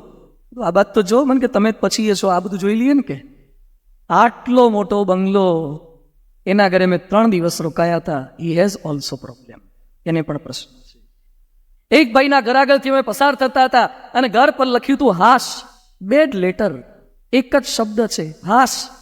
હાશ ઘર પર લખ્યું હતું. એટલે મેં ભાઈને પૂછ્યું, ઘર પર હાશ કેમ લખ્યું? ઘર પર તો દીકરા દીકરી, તમારું, પત્નીનું, માતા મહાદેવનું, ભગવાનનું નામ લખાય. ઘર પર હાશ કેમ લખ્યું? હાશ તો ક્યારે બોલાય? જ્યારે હું કથા પૂરી કરું ત્યારે કેટલાક બોલશે, આ ચપારાયણ પૂરી થાય ત્યારે કેટલાક બોલશે હાશ માંડ પૂરું થયું. આમણે ઘર પર હાશ લખ્યું. એટલે મેં ઘર પર હાશ કેમ લખ્યું? મન કે સ્વામી આગા પાછા ઊંચી ના કરે ત્યારે મોંડ પૂરું થયું, એટલે હાશ થઈ. મેં કીધું હવે મન કે પાછા નવા પ્રોબ્લેમ ચાલુ થયા. ઘર પર હાશ લખવાથી હાશ નહીં થાય. ઘર પર પિતૃકૃપા લખવાથી પિતા સાથે સંબંધો સારા નહીં થઈ જાય. ઘર મોટું બનાવ્યું એટલે પ્રોબ્લેમ સોલ્વ નહીં થાય. કેટલા લોકો એમ માને છે કે લગ્ન ભવ્ય રીતે કરો એટલે પ્રોબ્લેમ સોલ્વ થઈ જાય. પેલા એરેન્જ મેરેજના જમાના હતા. આ લગભગ આ ખુરશી પર જે બેઠા છે ને દાદાઓ બધા મોટી ઉંમરવાળા, એ જોવાય નહીં ગયા હોય. લગ્નના દિવસે જ ખબર પડી હશે કે આ દેવી સાથે આખી જિંદગી વિતાવાની છે, અને તો હજી લગભગ બધાને ચાલે જ છે. અને આજકાલ કેટલા બાયોડેટા એક્સચેન્જ કરે, ફેસબુક પર જાય, ટ્વિટર પર જાય, વોટ્સએપ પર જાય, કેટલી વાર ફરવા જાય, તોય વિધિન ફ્યુ મંથ છૂટાછેડા થાય છે. શા માટે? એરેન્જ મેરેજ કરતા લવ મેરેજમાં વધારે નિષ્ફળતા મળતી જાય છે. વિથ ધ ડેટા અને આંકડા બોલે છે.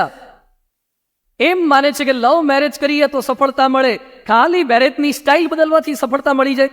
અમેરિકામાં 2 જણાએ નક્કી કર્યું કે કોઈએ ન કરે એવા લગ્ન કરવા. ક્યાં? હવામાં, પ્લેનમાં ગયા અને પેરાશૂટ પહેરીને પડવાનું, એકબીજાની આંગળી પર વીંટી પહેરાવાની અને વિધિ કરવાની. ત્રીજો બામણને હેઠો નાખ્યો વિધિ કરવા, અને 3 સારું થયું, છત્રી ખુલી ગઈ. અને બીજા દિવસે ન્યૂઝમાં કોઈએ લગ્ન ના કરે એવા. ક્યાં લગ્ન કર્યા? હવામાં લગ્ન કર્યા. એને ખબર નથી સ્વભાવની સેટ થાય, બધી હવા નીકળી જવાની છે. બોમ્બેમાં દરિયા કિનારે ચોપાટીમાં લગ્ન કર્યા, 35 ફૂટ ઊંડે પાણીમાં જઈને લગ્ન કર્યા, સ્વિમિંગ કોસ્ચ્યુમ પહેરીને છોકરા છોકરીએ. તમે હવામાં કરો, પાણીમાં કરો, નદી પર કરો, પર્વત પર કરો, સમુદ્રમાં જાઓ, તમે ગુફા પર જાઓ, તમે ઝાડ પર જાઓ, તમે ચંદ્ર પર જાઓ, તમે દક્ષિણ ધ્રુવ પર જાઓ, તમે ઉત્તર ધ્રુવ પર જાઓ, જ્યાં લગ્ન કરવા હોય ત્યાં કરો, પણ હખણા રહો, સંપીન રહો. આ નથી કરી શકતા એટલે પરિવારના પ્રશ્ન છે. પહેલા લગ્નની અંદર ફોટા કેવા પડતા હતા? પહેલા તો હતા જ નહીં ફોટા, પછી પડતા થયા. પેલા કોડાક અને કોનિકાના રોલ આવતા હતા, છત્રી ફોટાવાળા, અને ફોટોગ્રાફરને કીધું હોય કે એક જ કેમેરાના રોલમાં આખું પતાવવાનું છે, એટલે માપના પાડજે, ક્લિક કિક કરતો નહીં પાછો.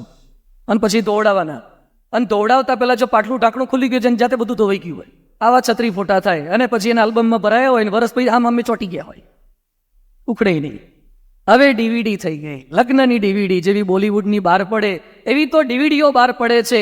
છતાં અમદાવાદની કેટલી કોર્ટની અંદર ડીવીડી પડી હશે, 2માંથી 1 પણ જોવા રાજી નથી. છૂટાછેડા પછી ડીવીડીઓ એમ પડી રહે છે. લગ્ન ભવ્યતાથી કરે, રિસેપ્શન કેવા કરે છે? આમ કંકોત્રી ખોલે, અંદરથી મ્યુઝિક વાગે, આવી કંકોત્રીઓ કરે છે. હમણાંથી કંકોત્રીમાં અમારે મંદિરે આવે ને પ્રસાદી થવા માટે, કંકોત્રી હતી કે મેગેઝિન હતું? 150 પાનાની 200 પાનાની કંકોત્રી. ક્યારે જન્મ્યા અને કઈ રીતે ઉછેર પામ્યા ને ક્યાં ક્યાં ભણ્યા ને એમને ગુલાબ જાંબુ ભાવે ને પેલા કાજુ કતરી ભાવે, આ બધું આખું લિસ્ટ કર્યું હતું. છોકરા ના ભાવે ને છોકરી ના ભાવે, બધું અત્યારથી જુદું છે, ભેગા કેમ ના થશે? ગુલાબ જાંબુ કાજુ કતરી બેનો લોટ ભેગો કરવો પડશે કંઈક. એક ખૂણાવાળું છે ને પેલું ગોળ ગોળ છે, આ મેચિંગ કરવાનું છે. પ્રશ્ન આ છે, આખું તો 150-200 પાનાની તો કંકોત્રી કરાવી હતી. ખાલી કંકોત્રી મોટી કરો, રિસેપ્શનમાં પીરસવા વાળા લાવે જાત જાતના. અમારે એક ભાઈએ લગ્ન કર્યા, 1,80,00,000 રિસેપ્શનમાં ખર્ચ્યા. રાજકોટમાં 1,80,00,000 રિસેપ્શનમાં ખર્ચ્યા. 2200 રૂપિયાની એક ડીશ પીરસી. ત્યારથી મન થયું છે કે આવું શું ખવડાવ્યું છે, આવું હરિભક્તોને ખવડાવવું જોઈએ. 2200 રૂપિયાની એક ડીશ, અને પીરસવાળા બોમ્બેથી લાયા. તો આપણે ઘણા હોય છે પીરસવાળા, બેન્ડવાજાવાળા જેવા, એક સરખા ડ્રેસવાળા. મને કે આપણા મોઢા હારા નથી હોતા, સ્પેશિયલ બોમ્બેથી પીરસવાવાળા લાયા. આટલું ભવ્યતાથી લગ્ન કર્યા પછી પણ પ્રશ્ન થવાની પૂરેપૂરી શક્યતા છે જ. તમે મોટા લગ્ન કર્યા એટલે પ્રોબ્લેમ ન થાય એવું છે? લવ મેરેજ કરો એટલે પ્રોબ્લેમ ન થાય એવું છે? લવ મેરેજ કર્યા પછી પ્રશ્ન થઈ શકે. એક ડોક્ટર મારી પાસે મળવા માટે આવ્યા. મને કે સ્વામી પ્રશ્ન છે. શું પ્રશ્ન છે? એટલે એના હાથ ઉપર અહીંયા બધું કંઈક થોડુંક લોહી લુહાણ થયેલા હતા, નિશાની હતી. તો આ શું થયું? મને કે ઘરવાળીએ નખ માર્યા, એની વાઈફ સાથે ઝઘડો થયો ને એમાં નખ ભર્યા હોય ને ભાઈઓએ, ભાઈના હાથ ઉપર એ નખની નિશાની થઈ ગઈ હતી. આ તો ભારે કરી, આવું તમને નખ મારે છે ઘરવાળી, આ તો ભારે કહેવાય. મન કે ભારે તો ક્યાં બતાવ્યું છે, તો પાછળ છે, ભારે તો હજુ તમને બતાવ્યું જ નથી. આ તો ખૂબ ભારે કરી તો ઘરવાળાને તમારા માટે પ્રેમ નથી. મન કે પ્રેમની શું વાત કરો છો, લવ મેરેજ છે, પ્રેમના જ મેરેજ છે. આવું બધું પ્રેમના લગ્ન કર્યા, લવ મેરેજ, તોય પ્રશ્ન. તમે એક સરખી કાસ્ટના, મન કે હું લુવાણો છું, પેલી તો મોચી હતી. ઇન્ટરકાસ્ટ લવ મેરેજ, ભાગીન લવ મેરેજ, અને બોથ વેર ડોક્ટર, બંને ડોક્ટર છે, બોથ વેર ડોક્ટર. અને after 10 years of marriage they have took divorce. લગ્નના 10 વર્ષ પછી અને 8 વર્ષનો એક સંતાન છે, છૂટા લીધા. કેટલાય લોકોના દાંત સેટ કરી દેતા હતા, કેટલાય લોકોના ચોકઠા સેટ કરતા હતા, પણ પોતાનું ચોકઠું સેટ ના કરી શકે. તકલીફ આ છે. પરિવારના પ્રશ્નો આ છે. ખાલી તમે એમ માનતા હોય કે દીકરાને ભણાઈ દીધો એટલે પ્રોબ્લેમ સોલ્વ થઈ ગયા, નવા કપડાં લાવી દીધા, કંકોત્રી બનાવી દીધી, રિસેપ્શન મોટું કરી દીધું અને ભવ્ય બંગલો બનાવી દીધો એટલે પ્રોબ્લેમ સોલ્વ થઈ ગયા, એમ પરિવાર એક નહીં રહે. પરિવારને એક રાખવા માટે શું કરવાનું? મજબૂતી એવી ઠસોઠસ ટકે હાથી સિમેન્ટ વાપરો. હાથી સિમેન્ટ વાપરો એટલે ઘર મજબૂત થાય, સ્ટ્રક્ચર મજબૂત થાય. ઘરના સભ્યોના સંબંધોમાં તિરાડ પડે છે, પરિવારની અંદર તિરાડ પડે છે. એના માટે શું કરવાનું? પ્રશ્ન છે, દરેક પરિવારમાં પ્રશ્ન છે. એકવાર એક પોલીસ પાસે એક ભાઈ ગયા તમારા જેવા. એ કે સાહેબ બહુ તકલીફ છે. એ કે શું તકલીફ છે? એ કે ઘરવાળા હેરાન કરે છે. એ કે આ તો હેરાન કરે, હવે ગાડી લો એટલે થોડું વેરેન્ટેજ તો આવે જ, ઓઇલિંગ કરવું પડે, ક્યારેક સાયલેન્સર ગરમ થઈ જાય, આ તો બધું સાઇડ પ્રોડક્ટ આવે જ ભેગું જ. એ કે પણ ઘરવાળા બહુ ગુસ્સે થાય, અપશબ્દો બોલે છે, આખી દુનિયામાં સૌથી વધારે દુઃખી હું છું, તો પેલો પોલીસ કે આવું સ્ટેટમેન્ટ બારોબાર ના આપો, સૌથી વધારે દુઃખી તો અમે છીએ. એ કે સાહેબ તમે કેમ દુઃખી, પોલીસ થઈને દુઃખી? એ કે દોસ્ત તું તારા દુઃખની ક્યાંક તો ફરિયાદ તો કરી શકે છે ને. અમારે આવી તકલીફ છે પણ ફરિયાદ કોને કરે? પોલીસોને તકલીફ હોય છે. જ્યાં જ્યાં માણસ છે ત્યાં પ્રશ્ન છે, તો પ્રશ્નના સોલ્યુશન શું? પ્રશ્નના સોલ્યુશન કરવા જોઈએ. જેમ ઘરમાં ખાલી વંદો આવે તો પણ પેલો એક ચોક આવે છે લક્ષ્મણ રેખા, આમ લીટો દોરે ને તો જે રાવણને ખબર નહોતી પડતી વંદાને ખબર પડે, પછી વંદો અંદરનો આવે. એક વંદા માટે આપણે ઉપાય શોધી કાઢ્યા, એક મચ્છર માટે આપણે ઉપાય શોધી કાઢ્યા. પ્રશ્ન છે તો કઈ ઉપાય કરવા જોઈએ. એ કે પરિવારમાં ઝઘડા થાય છે, ઝઘડા થાય તો સોલ્યુશન તરફ જઈએ. અમારે સારંગપુરમાં સ્મૃતિ મંદિર છે, ઘણા બધા શાસ્ત્રીમાના મંદિરના દર્શન કર્યા હશે. મંદિર બહુ સરસ, બહુ રળિયામણું સ્થાન છે, આજુબાજુ હરિયાળી છે, પણ કબૂતર બહુ આવે. કબૂતર એકાદું હોય તો શાંતિનું દૂધ કહેવાય, પણ 1000 ભેગા થાય પછી તો બહુ અશાંતિ, અવાજ બહુ કર્યા કરે. અવાજ તો કદાચ સહન થાય, પણ ઉપર બેઠા બેઠા નીચે જેટલા કંઈ માણસો પસાર થાય ને બધાના માથા પર કેસર જળનો અભિષેક થયા જ કરે. એટલે પગ બગડે, માથા બગડે, કપડાં બગડે. એટલે સંતોએ ઉપાય વિચાર્યો, મરાય તો નહીં કબૂતરને. એટલે એક ડબ્બો લઈ આપે પેલા પગીને, પેલો પતરાનો ડબ્બો આવે ને, સિંગતેલનો જૂનો ડબ્બો ખખડાવે, અવાજ થાય એટલે કબૂતર ઉડી ગયા. અઠવાડિયું સરસ ચાલ્યું. અઠવાડિયા પછી પગી પાછા આવ્યા, એ કે સ્વામી હવે ન ફૂડતા. કબૂતર હાળા સિઝન થઈ ગયા. કબૂતરને એમ કે બેકગ્રાઉન્ડ મ્યુઝિક છે, તો મ્યુઝિકને આધારે ખાવા લાગ્યા, અવાજ કરવા લાગ્યા, રિધમમાં ડીજે સ્ટાઇલથી અવાજ કરવા લાગ્યા. તો નવો ઉપાય વિચાર્યો. એક દોરડું બાંધ્યું, ઉપરથી 2-3 દોરડા બાંધ્યા, ઉપરથી કળશથી લટકાયા, અને પેલા પગીને કીધું કબૂતર બહુ બેસે એટલે તારે દોરડું લઈને સેજ ચાલવાનું. એટલે આમ દોરડું હલે એટલે કબૂતર પાછા ઉડી જાય. બાજુમાં ઝાડ છે ત્યાં ચણ પણ નાખ્યા હોય, ત્યાં જઈને બેસે જેથી મંદિર ન બગડે, લોકોના પગ ન બગડે. થોડા દિવસ સરસ ચાલ્યું. પાછા પેલા ભાઈ આવ્યા, એ કે સ્વામી નવી સમસ્યા થઈ. શું? એ કે કબૂતર ઉડી જાય છે પણ જેટલા કંઈ દર્શનાર્થી આવે એ બધાને એમ કે ધાર્મિક વિધિ છે, તે બધા દોરડું લઈ લઈને ગોળ ગોળ ફરે છે. એક પ્રોબ્લેમ સોલ્વ કરવા ગયા ત્યાં નવો પ્રોબ્લેમ આવ્યો. તમને એમ હતું કે આરા લગ્ન નથી થતા, લગ્ન થઈ જાય ને પછી શાંતિ જ શાંતિ, પછી લગ્ન થાય પછી શાંતિ થાય છે. પછી શું થાય? હવે એક દીકરો થઈ જાય ને પછી તો કાંઈ જ ચિંતા નથી, શાંતિ જ શાંતિ. હમણાં જ એક છોકરો આવ્યો, એના ત્યાં નાનો દીકરો છે, લઈને આવ્યો. કીધું કેવું છે? મને કે વાત જવા દો ને, હારો રાત્રે જ જાગે છે. હારો રાત્રે જ જાગે છે. મેં કીધું શું કરે તું, તારી ઘરવાળી ના રાખે? એ કે ઘરવાળી એમ કે છે કે આખો દાડો અમે રાખી, રાત્રે તમે જાગો ને. એ કે સ્વામી ભારે સમસ્યા છે. એ કહેવે મને ખબર પડી કે મારા બાપુજીએ મને કેમનો મોટો કર્યો હશે. દીકરાને મોટા કરો એ સમસ્યા છે, મોટા થયા પછી એડમિશનની સમસ્યા છે, પરણાવવાની સમસ્યા, જાત જાતની સમસ્યા, till the end of life આ ચાલ્યા કરે છે. આ પરિવારના પ્રશ્નોની વચ્ચે કોને લીધે પ્રશ્ન થાય છે એ નહીં, પણ પ્રશ્ન ન થાય એના માટે પારિવારિક એકતાની પારાયણ છે. રામાયણની અંદર, રામાયણને આધારે એ સમજવા માટે આપણે જવાના છીએ. રામાયણનો પરિવાર આપણા જેવો જ એક પરિવાર હતો, છતાં પણ કેવા સંસ્કારો હતા, આદર્શ પરિવાર કઈ રીતે બની શક્યો.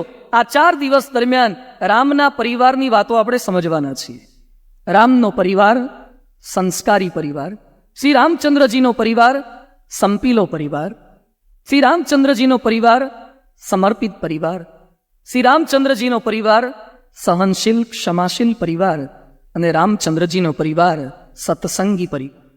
આ 5 વિષયની આધારે એક રામનો પરિવાર વર્ષો પછી 21 લાખ વર્ષ પહેલાનો પરિવાર આજે પણ લાખો લોકોને કઈ રીતે પ્રેરણા આપી શકે છે. એના પહેલા મુદ્દાથી થોડીક શરૂઆત આજે આપણે કરીએ છીએ. સંસ્કારી પરિવાર, રામના પરિવારની અંદર જે ગુણો સિંચાયા હતા, કયા પ્રકારની વાતો. સંસ્કૃતમાં લખ્યું છે, જન્મના જાય તે શુદ્રઃ સંસ્કારાદ દ્વિજઃ ઉચ્યતે. જન્મથી બધા જ એક સરખા હોય છે. આપણે જન્મ્યા ત્યારે આપણને શું આવડતું હતું? માણસ માત્ર જન્મે ત્યારે એને શું આવડતું હોય? એને 2 જ વસ્તુ આવડે, એક રોતા ને બગાડતા. કોઈ પણ જન્મે ને હસતા પણ શીખવાડવું પડે છે. એક રોતા આવડે અને બગાડતા આવડે. પણ સમય જતા સંસ્કારો આપ્યા, એના લીધે આજે આપણે કપડાં પહેરતા થઈ ગયા, ખાતા થઈ ગયા, બોલતા થઈ ગયા, ચાલતા થઈ ગયા. એ અનેક લોકોએ આપણને આપેલા સંસ્કારોની ફળશ્રુતિ છે. એમ પરિવારની અંદર જે કંઈ પ્રશ્ન થાય છે એનું રૂટ, એનું મૂળ, એનું બેઝિક સોલ્યુશન એ છે કે પરિવારમાં જેટલી સંસ્કારની માત્રા વધારીએ તો એ આદર્શ પરિવાર બની શકે. રામનો પરિવાર સંસ્કારી પરિવાર હતો. તુલસીદાસ લખે છે, રામના પરિવારની અંદર રામ, ભરત, લક્ષ્મણ, શત્રુઘ્ન 4 જન્મ થઈ ચૂક્યા છે. રામના પરિવારમાં સંસ્કારો આપવામાં આવે છે, બાળપણથી સંસ્કારો આપવામાં આવે છે, શિક્ષણ પર ભાર મૂકવામાં આવે છે. આપણા પરિવારને આદર્શ પરિવાર બનાવવો હોય તો શિક્ષણ, અને પણ લક્ષણવાળું શિક્ષણ. પરિવારમાં સંતાનોના શિક્ષણમાં રસ લઈએ. કેટલાક લોકોને સંતો પૂછે કે તમારો દીકરો કયામ ભણે છે. એકવાર અમે એક ગામમાં ગયા ને વાલીને પૂછ્યું કે દીકરો કયામ ભણે, એ કે ગઈ સાલ છઠ્ઠામાં તો આ સાલ ખબર નથી ઉપર ચડ્યો કે નહીં. માણસોને ખ્યાલ ન હોય એના કેટલા ટકા આવ્યા એ ખ્યાલ ન હોય, એને શું કઠિન લાગે છે શું સરળ લાગે છે એ ખ્યાલ ન હોય. થોડો શિક્ષણમાં રસ લઈએ અને એના કરતાં પણ અધિક લક્ષણવાળા શિક્ષણમાં રસ લઈએ. વેદ પુરાણ સતશાસ્ત્રોની વાતો આપણા પરિવારમાં થાય. રામ આટલા સંસ્કારી થયા, વિનયી થયા, વિવેકી થયા, કયાગ્રા થયા, એનું કારણ આ છે રામના બાલ્યકાળથી એવા સંસ્કારો હતા, ધર્મશાસ્ત્રોનું પઠન થતું હતું. આજે કેવળ ટકાની દોટ એટલી કરી નાખે છે ને આપણા ધર્મશાસ્ત્રો લક્ષણ વગરનું શિક્ષણ એટલે પરમ પૂજ્ય પ્રમુખ સ્વામી મહારાજ કહે છે એ ભક્ષણ કરી શકે. તો આપ સૌને પણ મારી વિનંતી છે કે આપણા પરિવારની અંદર રામાયણ, ગીતા, ભાગવત, ઉપનિષદ, વચનામૃત વાતો, શિક્ષાપત્રી એની થોડીક વાતો થાય. એક ગ્રંથ બદલી શકે છે, ગ્રંથિ ગાળી શકે. ખાલી આ લોકના એક મહાપુરુષ બોમ્બેની અંદર એક વ્યક્તિ લક્ષ્મણ ગોબે, એ માણસ લૂંટારો હતો, હત્યારો હતો.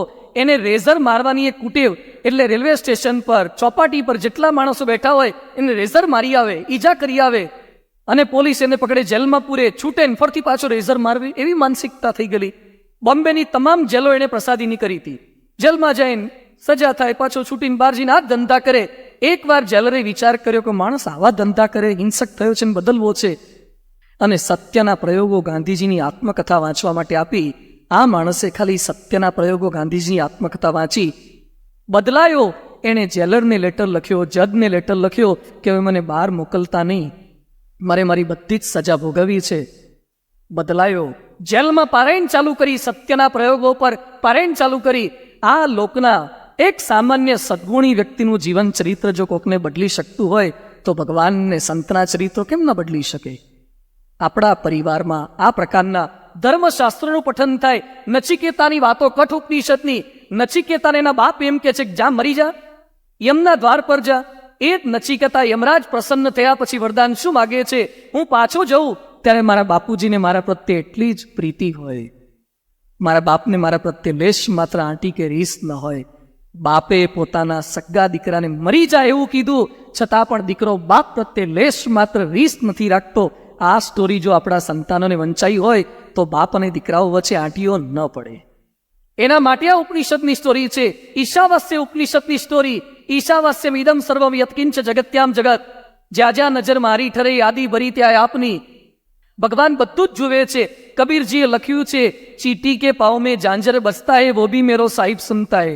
ચીટી કેવડી હોય બતાવો તો? ચીટી એટલે કીડી. કેવી હોય? મણિનગરમાં મોટી આવતી હશે ને? આવડી કીડી આવે. કીડીનો પગ કેવડો? આવડો નાનો પગ. એમાં બાંધેલું ઝાંઝર કેવડું? ઝાંઝરમાં ઘૂઘરી કેવડી? અને કીડી ચાલે તાર ઝાંઝરનો અવાજ કેટલો થાય? કબીરજી લખે છે, ચીટી કે પાવ મેં ઝાંઝર બસતા હે વો ભી મેરો સાહિબ સુનતા હે. ભગવાનના કાન કેટલા પાવરફુલ છે કે કીડીના પગના ઝાંઝરની ઘૂઘરીનો અવાજ સાંભળે તો બારણું બંધ કરીને પછી આપણે શું કે દરવાજા બરાબર બંધ કર, કોઈ સાંભળી નહીં, અને પછી અભાવ ઉડ ચાલુ કરે, વાટવાનું ચાલુ કરે, ઘસાતું ચાલુ કરે. ઈશાવાસ્યમ ઇદમ સર્વમ યત્કિંચ જગત્યામ જગત. આ ઈશ ઉપનિષદની વાર્તા જો આપણા ઘરમાં થતી હોય તો આ પ્રેરણા આપે છે, આ સંસ્કારો આપે છે. એના માટે કે છે, વેદ પુરાણ સુનહી મન લાહી, આપું કહી અનુજન સમુજાઈ. એના માટે ધર્મશાસ્ત્રો, એના માટે બાપા ઘર સભાની વાતો કરે છે. એમાં જ આગળ વાત સમજાવતા તુલસીદાસજી લખે છે, પ્રાત કાલે ઉઠી કઈ રઘુનાથા, માતા પિતા ગુરુ ના વહી માતા. પ્રાત કાલે ઉઠી કઈ રઘુનાથા, માતા પિતા ગુરુ ના વહી માતા. રામના પરિવારની અંદર તમામ સંતાનો વહેલી સવારે ઉઠે છે અને ઉઠ્યા પછી સૌથી પહેલા પગે કોને લાગે છે? ભગવાનને પગે લાગે, એનું સ્મરણ કરે, ગુરુને વંદન કરે, મા બાપને વંદન કરે. આ સંસ્કારો રામ, ભરત, લક્ષ્મણ, શત્રુઘ્નને બાલ્ય કાળથી અપાય છે. કોઈકને ડોક્ટર જોયા પછી એમ લાગે છે કે વાહ કેટલી સરસ પ્રેક્ટિસ છે, પણ ખાલી એને 12માના ટકાને આધારે ડોક્ટર નથી થયા, અને પહેલેથી એ પ્રકારનો પુરુષાર્થ કરેલો છે, ત્યારે આ લેવલ પર માણસ પહોંચેલો છે. સચિનના કે સહેવાગના કે આ લોકોના ક્રિકેટરના એના 6 રન જોઈએ, 4 ચોગ્ગો મારતા જોઈએ ત્યારે આપણને એમ થાય કેટલું સરસ રમે છે, કેટલું સરસ મારે છે, પણ એની નેટ પ્રેક્ટિસ આપણે ક્યાં જોઈએ છે? કેટલી એક્સરસાઇઝ, કેટલું જોગિંગ, રનિંગ એ લોકો કરે છે? એમ કોઈ પણ માણસનું સારું જીવન જોયા પછી એનું બાલ્યકાળથી ઘડતર કેવા સંજોગોમાં કરેલું છે, કેવા સંસ્કાર આપ્યા છે, રોજ ભગવાનને સ્મરણ કરવાના સંસ્કારો પરિવારમાં આ હતા. ઉઠતાની સાથે ચીડી બેઠતીની વાતો નહીં, સ્મરણ. રોજ સવારે કોણ ઉઠાડે? ભાઈ બાળમંડળ સવારે કોણ ઉઠાડે? એક છોકરાને મેં પૂછ્યું કોણ ઉઠાડે? તો કે પપ્પા. તો પપ્પાને કે મમ્મી, મમ્મીને કે એલારામ. એલારામને કોણ ઉઠાડે? તમારી અંદર રામ ન હોય ને ત્યાં સુધી એલારામ સંભળાય જ નહીં. મળદાની બાજુ એલારામ મૂકો, ઊભા થયા કોઈ મળદા? એલારામથી જાગતા નથી, અંદર રામ છે, ભગવાન છે, એટલે આપણે સૌ કોઈ જાગી શકીએ છીએ. એ ભગવાનનો આભાર માન, એ ભગવાનનું સ્મરણ કરીએ, ભગવાનનું સ્મરણ કરીએ, એનાથી દિવસનો પ્રારંભ થાય. મા બાપને વંદન કરીએ. એટલે તુલસીદાસજી લખે છે અહીંયા બાલ્યકાળથી એ સંસ્કાર અપાયા હતા. મા બાપને વંદન કરવાના સંસ્કાર, સત્શાસ્ત્રનું શ્રવણ કરવાના સંસ્કાર. પણ એજ્યુકેશનની દોટમાં ક્યારેક આ ભૂલાતું જાય છે, ભૂસાતું જાય છે. અહીંયા બેઠેલા વાલીઓ, આપ જે ભણ્યા છો એના કરતાં આપના સંતાનને સારું ભણવા માટે પ્રયત્નશીલ છો. આપને અત્યાર સુધી ભણવાનો જેટલો ખર્ચો થયો હતો એના કરતાં નાના નાના દીકરાઓને અત્યારે પ્લે હાઉસમાં જાજા ખર્ચા થઈ રહ્યા છે. એ લોકોને મેડિકલમાં, એન્જિનિયરિંગમાં પેમેન્ટ કોટા પર આપણે એન્જિનિયરિંગમાં સીટ લઈને એડમિશન અપાવીએ છીએ. છતાં પણ જો આ ભૂલાઈ ગયું તો એન્જિનિયર થયેલું કામ નહીં લાગે. 1-2% ઓછા આવશે, કંઈ પકડી નહીં જાય. તમને એમ લાગશે સંતો થઈને આ બધી ટકા ઓછા લાગે. અમે બધા એન્જિનિયર થયેલા છે, અમે કોઈ અભણ બાવા નથી, એટલે ભણવાનો વિરોધ નથી કરતા. પણ જેના બોર્ડમાં નંબર આવ્યા હતા એ પણ જો જીવનમાં લક્ષણ નહોતું. આ જ અમદાવાદનો એક છોકરો, કુંતલ શાહ એનું નામ, 10મા ધોરણમાં બોર્ડમાં નંબર, 12મા ધોરણમાં કોમર્સમાં બોર્ડમાં number. He has done CA. અત્યારે અમદાવાદની સાબરમતી જેલમાં છે. કુંતલ એનું નામ છે. ડબ્બા ટ્રેડિંગમાં હલવાઈ ગયો છે. CA થયા પછી 10મામાં બોર્ડમાં નંબર, 12મામાં બોર્ડમાં નંબર, CA થયો અને અત્યારે સાબરમતીની જેલમાં છે. દીકરા દીકરીના ખાલી MBA થઈ ગયા, એન્જિનિયર થઈ ગયા એટલે જિંદગી જીતી ગઈ એમ ન માનતા એની સાથે સાથે લક્ષણવાળું શિક્ષણ આપી શકાય. એ રામાયણનો આસાર છે. આપણા પરિવારને આદર્શ પરિવાર બનાવવા માટે આ લક્ષણ. તો રામચરિત માનસની પારિવારિક એકતાની પૂર્વ ભૂમિકા આજે આપણે સૌ કોઈ સમજ્યા છીએ. આજના પ્રથમ દિવસે આપણે આ પારાયણના પ્રારંભ પર્વે રામાયણનો પરિવાર સંસ્કારી પરિવાર છે. હજુ આની અંદર જે વાતો આવી રહી છે, સીતા, લક્ષ્મણ, રામ 14 વર્ષ સુધી નિયમ ધર્મમાં કરી તે પવિત્ર રહી શક્યા છે. આજે એજ્યુકેશનનું પ્રમાણ વધ્યું છે, છતાં પણ નીતિમત્તા, એથિક્સ, મોરાલિટી એ શા માટે ઘટી રહી છે? ભણેલા માણસો કૌભાંડ શા માટે કરે? થોડાક વર્ષ પહેલા ભારતમાં એક કૌભાંડ થયું હતું, સ્ટેમ્પ પેપર કૌભાંડ. ખ્યાલ છે કોઈને? કદાચ ભૂલી જવાય, કારણ કે આપણે દર મહિને નવા થતા હોય. સ્ટેમ્પ પેપર કૌભાંડ થયું હતું. 35,000 કરોડનું કૌભાંડ હતું. એ કૌભાંડ કરનાર એક અબ્દુલ કરીમ તેલગી હતા અને બીજા હતા Shridhar Wagle. Shridhar Wagle has done MBA from IIM Ahmedabad. અમદાવાદની IIM જે એશિયાની સારામાં સારી MBAની કોલેજ છે, એમાંથી MBA થયેલો માણસ એને 35,000 કરોડનું કૌભાંડ કર્યું. What's the meaning of MBA from IIM? આ કર્યા પછી પણ જો મોરાલિટી એથિક્સ ના આપવામાં આવે તો પરમ પૂજ્ય પ્રમુખ સ્વામી મહારાજ મંદિરો દ્વારા એ કરી રહ્યા છે. જે IIMમાં, જે IITમાં કર્યા પછી પણ ખૂટતું તત્વ છે એ સત્સંગ પૂરી રહ્યો છે. એ નીતિમત્તા, પ્રમાણિકતા, એથિક્સ, મોરાલિટી આપણા પરિવારમાં એ પૂરી